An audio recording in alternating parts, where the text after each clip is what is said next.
Good afternoon, everyone out there in viewer land or listener land. I guess if you trying to keep your eyes on the road while you're listening to us on your audio devices. I am Mike Piwowarski. This is the rundown, our daily program of 2A views and conservative news. I do not do this show by myself, though. No, you do not. I am Craig DeLuz coming at you from the left coast.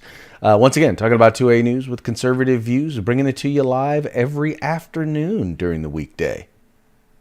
It's a great place. It's a great place to be. It's a great show. We appreciate you hanging out with us. And Craig, I have a question before we get down into things, though. Yes, sir. What happened to your flag, bro? Where's your flag? Oh, dude, I haven't a hard time getting stuff sticking to this wall back here, so I'm redoing some stuff here behind me. So Gotcha. it'll look all pretty once I'm done. Gotcha. Will it be full of bourbon when you're done? No, bourbon is on that wall right there. I keep the bourbon in front of me so I can keep my eyes on the prize. Well, I got mirrors, so it's now there's bourbon all the way around in here. So what started off as a couple of bottles behind me turned into, hey, I heard you collect bourbon. Oh, thanks. So, I've become the bourbon guy. So I collect bourbon in my belly. in my liver. Oh, good stuff. How was your day? Everything go all right out there in the communist state of California? You know what? Actually, things have been going fantastic. When you live under an oppressive regime, you learn to get your digs in where you can. You learn to fight for freedom where you can and enjoy life one day at a time. That's how you do it. One day at a time. Something just jumped off my desk. I wasn't even sure what it was. All right, so as long as it's not moving, it just fell. As long as it's not moving up your leg. Yeah, that's exactly right. All right, so we're good there. Look like some notes from yesterday's program. So all good here, all good. Craig, let's jump right into it today, if we shall. I saw some poll numbers that came out. This is listen. I think a little bit surprising in some cases, but for the most part, expected. Polls of Republicans voting for, likely voters for the next presidential election. So we're still talking over 3 years away before that happens. I guess just about 20 or 30 minutes before the cycle starts, though, because it seems like we're already running for 2024. Number one, Craig. Please, folks, remember this is only information, not a competition. Please, no wagering. Number one is former President Trump, with 56% of the total polled garnered in for him at 56%. Craig, not much of a surprise there. I think at number one. Anything there that surprises you?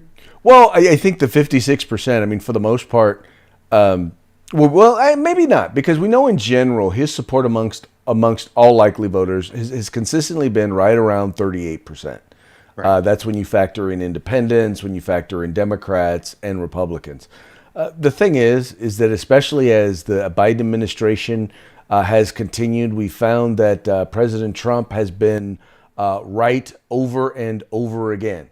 We know that he was right on the economy. Look exactly what Biden has done. People are wishing for the days of $3 or under $3 gasoline again. People are seeing the amount of inflation that is taking place. People in places like California are still lamenting in terms of our economy because, we shut down. And other places where President Trump was like, look, you don't have to shut down, just be smart. Anyway, but they're finding time and time again that the president was right.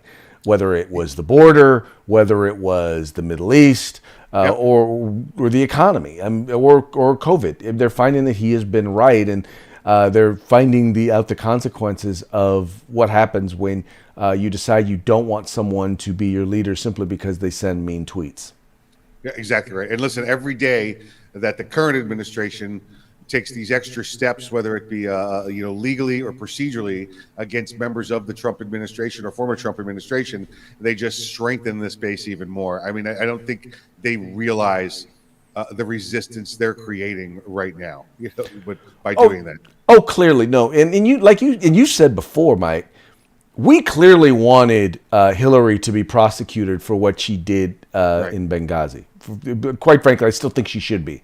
Yep. Having said all that, the Trump decided that, you know what, we need to heal, we need to move on, and so he opted not to go that route. Well, now Democrats are doing the exact opposite. They are seeking retribution, and they're utilizing the law enforcement in order to do it.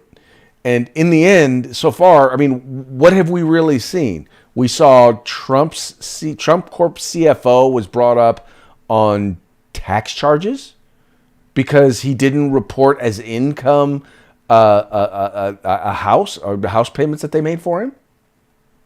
That doesn't sound like Russian collusion to me.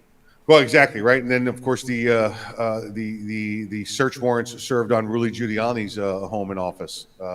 Just harassment of key officials, key Trump officials. Things continuing along those lines. So, one Trump official that seems to have gotten a pass so far, Craig, is former Vice President Pence, and he's polled at 28%. 28%. I think that was kind of surprising. It was pretty clear towards the end of President Trump's term that how to handle the items with the election, the alleged allegations against the election, that those two were diametrically opposed and parted ways. It's surprising to see that 28% there. Although that could be we like Trump policies, we don't like the tweets people, voting for Pence. And I think you just hit the nail. You hit the nail right on the head. I think while he was consistently with the president on just about every single policy, with the exception of how to handle the election results, right.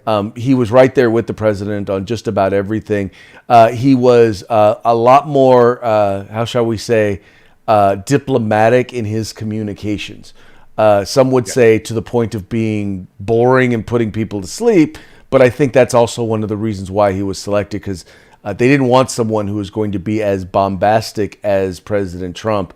They needed someone who, at least on the communications end, was going to be a lot more anchoring and stick to the talking points. Yep, absolutely right. Excellent assessment. The next one is I think kind of expected. It's we talk about him here all the time as Captain Florida, Governor Ron DeSantis. So he has popped up there at number 3 position, points, half points, decimal points in front of Senator Ted Cruz in 4th place there, and then back at 15%. The only other double-digit candidate there, well, not candidate, prospect, is former Secretary Haley, Nikki Haley from UN. So, I mean, listen, a great crowd of people. I don't think any of these people would make a bad president for us. Admittedly, I was surprised that Tim Scott didn't rank a little higher, that he was below Pompeo and Hawley. I was actually surprised because, when I think about, in particular, the major legislative successes that President Trump had, he was all over it. He was the leader in the legislature, in the Senate, that came up with some of these ideas and actually pushed some of these ideas through. So anyway, it'll be interesting to see how things shape out. I think what we've learned from at least the last 2 presidential elections is that just because you're in the lead now doesn't mean that you will stay in the lead. You never know how things kind of shake out over time. That's very true. The only item I would point out after that is that it's almost a 30-point lead for President Trump. Oh yeah, no. And I think that's one of the big differences between this and the last election. There was no real competition on the right. But having someone who is a clear front runner should they decide to run, I think does make a significant difference. And what you may be looking at is a list of candidates, potential candidates for vice president. Yes. Yeah. And I think, listen, like you said, a lot of this comes down to, there's time, and we know that President Trump will listen to his advisors and will make his mind up and then may change his mind before we get to that point. Does he choose to be the king, or does he choose to be the kingmaker? That's the decision he's got to make. Yeah. I think he would have more fun as the kingmaker as opposed to the king, but I also think he would love to rub the Democrats' nose in it and be president one more time. And I think you're right. I think there are a lot of people out there who want him to do that. Right, and I think what you listen to the theory amongst everybody out there is that he does exactly that. He runs for office to win, to spite them, to show them that if you do it legally, you win elections, and then perhaps around the midterm, he turns it over to the vice president. I will tell you, it's a little bit old of a book now, but a great book to read. It's called "If It's Not Close." If it's not close, they can't cheat by Hugh Hewitt. Yes. Interesting book considering the last election. Yeah. Yes, it is. It is recommended. Recommended. He was a good guy too. I had the opportunity to meet him once or twice. All right, let's move right along here, Craig. I'm going to hand this one off to you because this is a California state. I'll take the Florida man stories. You get to have the California stories. Right. So folks, check it out. So we're having a recall election, looking to replace Gavin Mussolini, who is the governor of California, who basically is still trying to run California via an emergency order due to coronavirus, even though we don't necessarily have an epidemic or an emergency anymore. So he's being replaced. Or at the very least, we're going to have the opportunity to replace him. And there are a number of different candidates. Up to 41 different candidates have qualified for the ballot. One candidate who initially did not qualify for the ballot, according to the Secretary of State's office, was radio talk show host Larry Elder. Very conservative, libertarian-leaning. He's based in Southern California, has spent most of his career beating up on the left wing. Well, he had announced back on July 12th that he was going to be running for governor. Submitted all of his paperwork. And then Shirley Weber, who is the appointed Secretary of State, because our Secretary of State was actually, let's take a step back. When the vice president went from being the senator for California to being vice president, the governor had to replace the senator. Replaced him with our Secretary of State, Alex Padilla. So now our Secretary of State needed to be replaced, and he was replaced with Assemblywoman Shirley Weber. Well, Shirley Weber clearly felt like she had to stand up for her boss and find a way to keep the most popular candidate potential candidate in the recall election from being on the ballot. So back during the presidential election, governor signed into law and the legislature had passed a bill that required presidential candidates and statewide candidates to release 5 years of tax returns. Some additions redacted, some unredacted. Well, evidently they were saying that he didn't submit the appropriate tax returns, that they weren't properly redacted. Now, mind you, the law said nothing about this needing to be for a recall election. It was only for primary elections. And on top of it, they didn't really give specifics on what the redactions should look like. All that having been said, he was left off the ballot by Shirley Weber. Larry Elder took her to court.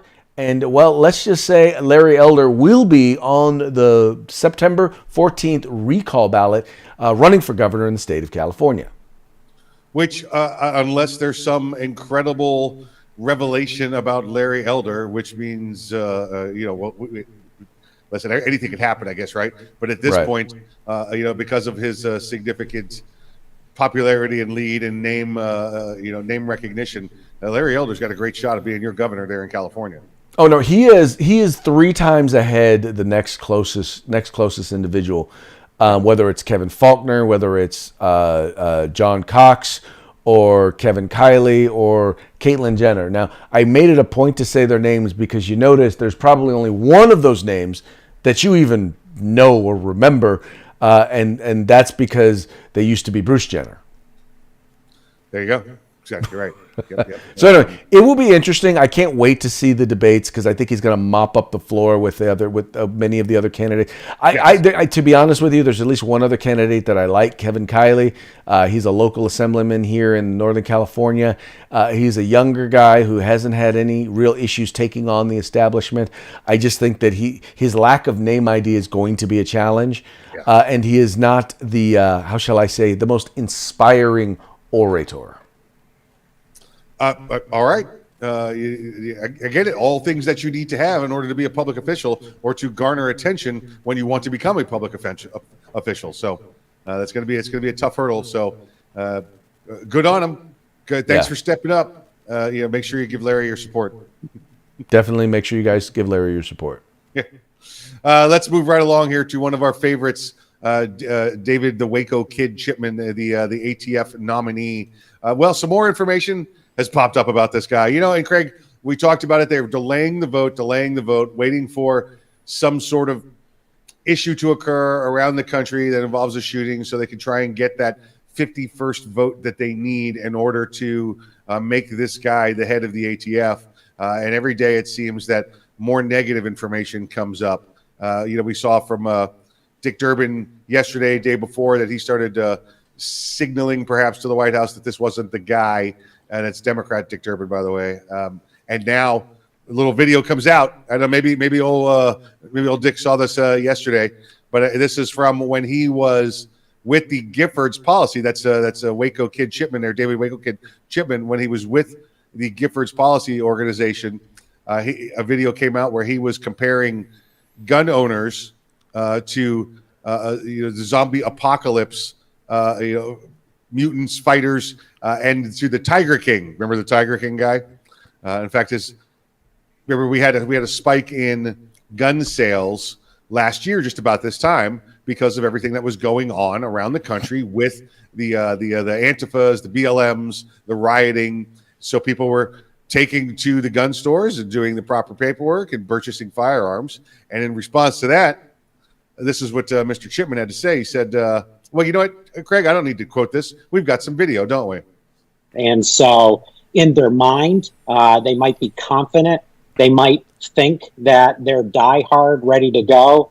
But unfortunately, they're more like Tiger King. And they're putting themselves and their families in danger. And so what I would suggest is for those people who were first-time gun owners, if they did go out and buy a gun, I would secure that gun locked and unloaded and hide it behind the cans of tuna and beef jerky that you've stored in a cabinet. And, only bring that out if the zombies start to appear. And I don't think they are.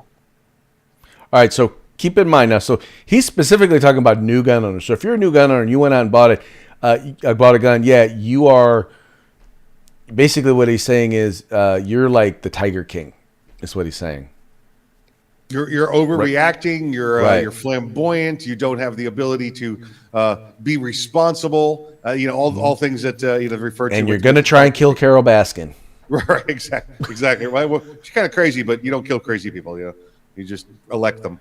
Let's see. So we've got.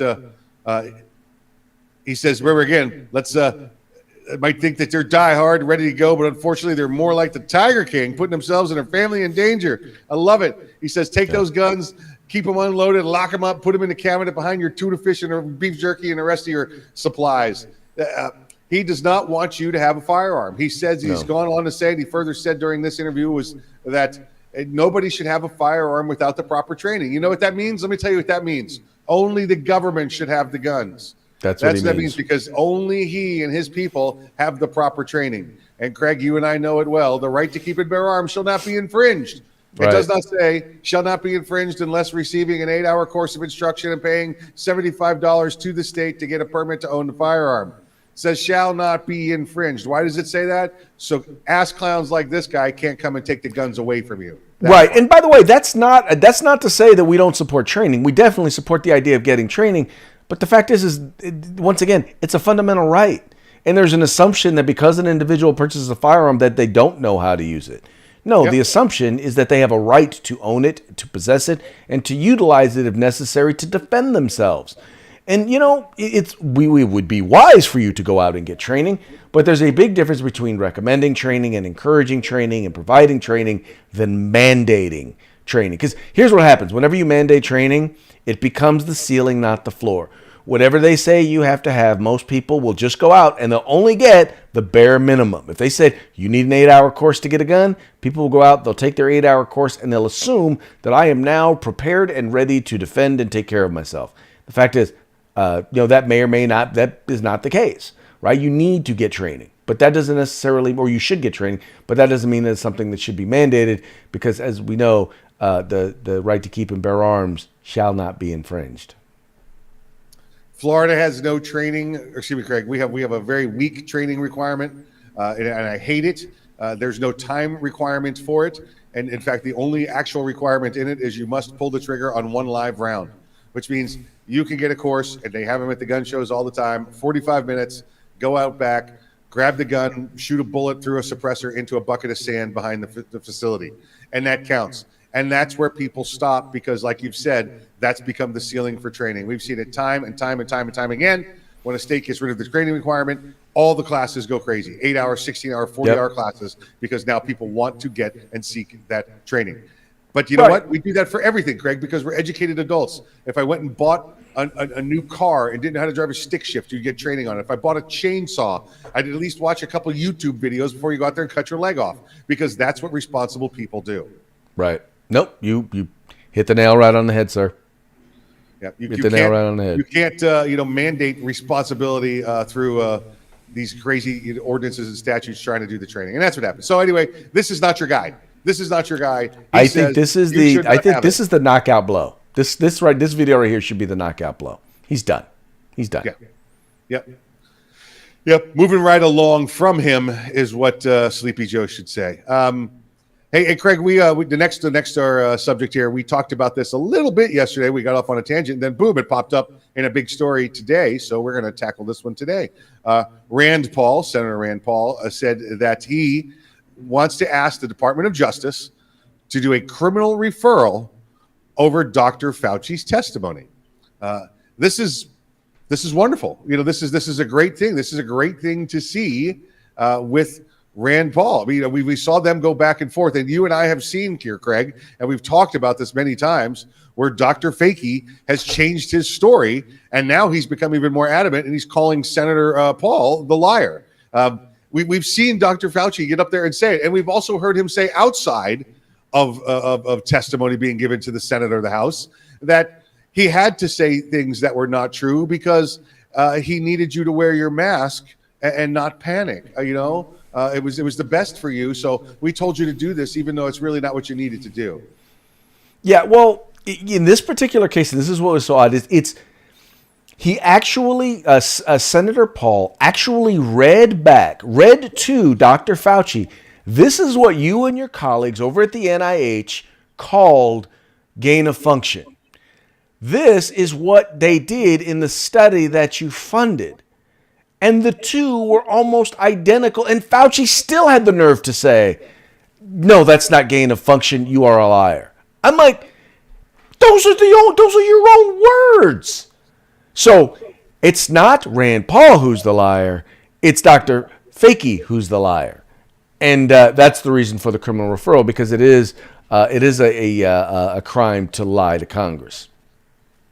Yeah, listen, if you can go after Roger Clemens for 6 counts of lying to Congress, why can't you go after this ass clown? This guy, he clearly has been up there telling, I was going to say untruths, like I'm a politician. He's clearly telling lies, Right. clearly changing the story, clearly Right. changing the narrative.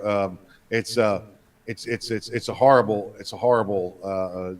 to see this happen. And Craig, half of us sit back and we see this guy and we're like, why is this guy still on TV? Why are we still listening? Why are we still listening to Has this he guy? not been discredited enough?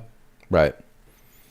One would think, but the problem is that would kind of like with Dave Chipman, right? If they admit that he was wrong, that he's the wrong guy, that he actually lied, well, then that would mean that so much of what they're doing and what they're saying is built upon a lie. If they give up on David Chipman, then that would be admitting that so much of the stuff that he spouts, they believe as fact, as doctrine.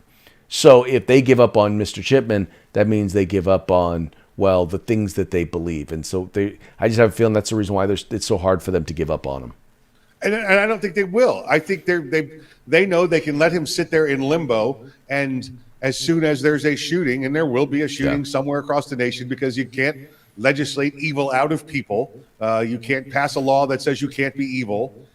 That at some point that's going to occur, and then they're going to get it. They're going to get the nomination because we'll have a couple of sway votes. And to parallel that with Dr. Fauci, eventually he's going to say something that turns out to be correct, and then they're going to say, "See, look how smart Dr. Fakey is." Well, Yeah. guess what? A broken clock is right twice a day. That's right. Even a blind squirrel finds a nut every once in a while. Sun shines on a dog's ass some days. Yeah, we can keep going with those, but we should stop probably right now. Hey, let's get to one of our favorite topics: women's sports. It seems to be we've been hitting this the last couple of 2-3 weeks here, Craig. But it seems like women in sports seem to go either one side or the other here when it comes to being responsible adults and leaders. We've had some Olympic athletes in the previous couple of weeks decide they wanted to disrespect the flag and disrespect the United States. Then we had the beach handball team over in Europe. They got into a fight for equality for uniforms over there, and now we're back to all these lovely women on the U.S. soccer team. They decided that they were going to, against IOC's rules. But by the way, the Olympic Committee has not done anything against them yet. Against the U.S. Olympic Committee's rules, they've done nothing against them yet. This team goes out there before taking the field against Sweden, and the majority of them kneel down during the national anthem. Now, these three in the center are wearing the Black Lives Matter, Craig, but you know what? They're not disrespecting the flag. They found a way to make to make their statement known. I don't agree with that statement, but they're not disrespecting the United States of America and listen, the Olympics as a whole. When you start playing the nonsense that these people that are kneeling down are doing, it's crap, and they should be thrown off the team, Craig. They should be go back home and play for your local sports clubs. I completely agree. You know, it's funny. You look at that and you're like, I'm thinking to myself, now imagine if they were wearing something that said, abortion is murder. You know, how would the pro-abortion or the pro-choice crowd feel if you had people representing the country, who had that on there? It's just first of all, this is not the place to make political statements. But if you're going to make political statements, at the very least, what you don't do is you don't disrespect our national anthem and our flag. If you don't want to represent this country, if you hate this country so much, then you don't need to represent us. Period. I don't want you there. I, as a taxpayer, don't want you there. And I think there are a lot of people out there who would tend to agree with me. Now, Mike, this leads us into our parting shot, because one of the things that a lot of people don't realize was in that game, they actually went on to lose 3-0. Well, now we figured out the reason why. That's because they've decided they're going to boycott making any goals until racism is defeated in the United States. Makes as much sense as their current stance of kneeling down during the flag, right? Might as well. These can't emphasize it enough. You want to kneel down during the flag, but then you're going to wear a jersey that has the Olympic and the U.S. flag on it. You lost me. I don't even think you understand what you're trying to do. What's her name? And the leader of all this nonsense is that the one with the purple hair, the Rapinoe girl. Right. Listen, depending on the day of the week is what cause she's fighting for. Also, it's first it was for equal pay, then it's for BLM, then it's for LGBT rights. She should just run for office, because she's definitely not running on the soccer field and scoring any goals. Well, no, Mike, you're 100% correct. And then, for people to understand just how big a deal it was for them to lose 3-0. Oh yeah. When they got scored on and were behind, it was like it was a shocker to the soccer world, and everyone was still like, okay, well, they're going to come back. This is USA Soccer. And then they got scored on again and then again. Folks, this is like the Washington Generals beating the Harlem Globetrotters. That's what this is. It just doesn't happen. Them kneeling down on the flag and embarrassing not only the United States, but the Olympics as well. Okay? Right. Remember, the IOC has said this type of activity is banned. Probably motivated Sweden even more to say, let's get rid of them. They're embarrassing our sport, because we're the ones that have to stand out here with them. Let's get rid of them. And Sweden went to town on them. Exactly. And you know what? At this point, I'm hoping that they get eliminated, and because I don't want them on the podium representing us. Not Oh, if they're no. going to kneel not if they're going to kneel when they're getting their Yeah. gold medals or silver medals or Yep. bronze. No, Or, they're done. They're you done. know, It's a double tin. elimination tournament. One tie or one loss, they're done. And they've got Right. like 8 more games to go. They're done. Right. Well, yeah. So anyway, once again, if you don't want to represent the country, that's fine. Don't. Let someone who actually wants to represent the United States represent the United States, because you're not representative of who we are as a nation. If you're embarrassed of us, we're 10 times more embarrassed of you. Here's the big problem with this, Craig, is let's look at this photo, and I know this is the joke photo. You've got the team there behind, right? Look Right. what they're influencing in front of them. Right. Okay. Little kids sitting there in front of them.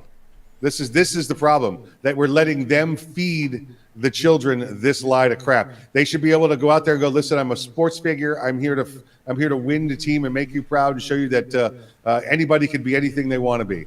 Right. And that's not what they're showing these young women right there in front of them that are there to watch them play soccer. Yeah. Well, and once again, they're promoting a big lie. Yep. I'm not saying the racism doesn't exist, but what I am saying is that on the scale of where we were and where we are and where we're headed in the right direction. We're heading in the right direction fast. Yeah. We've made leaps and bounds especially to the point where now we are equal under the law. I don't know. It kills me to see people just act like we have not come. They act like we haven't come any further since we freed the slaves. Like, free the slaves, that's it. And again, listen, is there racism out there? Of course, there is racism everywhere. You're always going to have a pocket of the 1 or 2% here and there, but those pockets are much bigger now, thanks to the Obama administration, than they were just 12, 13 years ago. So. Oh yeah. Well, when you Eight start years being doing driven this backwards. equity thing, where you start saying we're going to give people more stuff than others, we're going to start, because see, equity is not about equality, folks. Right. All right, it's not about making sure we're equal. It's about saying I'm going to give some people more stuff because they need more stuff. Which says to me, I'm going to buy more votes from minorities. Pretty much that's exactly what it is. But anyway, that was our parting shot. Supposed to be light, and I'm so mad at women's soccer right now. But Mikey, tomorrow's Freedback Friday. Talk to the folks. Let them know what we got coming up for Freedback Friday. Gorilla Machining, our good friends at GorillaMachining.com, GorillaMachining.com. We have a 9mm barrel, short 9mm barrel. I think it's 7.5 inches. It might be a 10.5-inch barrel. I got to double check. With a flash hider for you for when you build out your short barrel rifle or your AR pistol for your 9mm shooting enjoyment. Excellent. Well, folks, hey, that's going to be it for today's episode of The Rundown. We very much appreciate you tuning in. We appreciate you liking and sharing the program and subscribing and telling your friends to do the same. We will see you tomorrow on Freedback Friday. Like, share, subscribe. We'll see you tomorrow on Freedback Friday.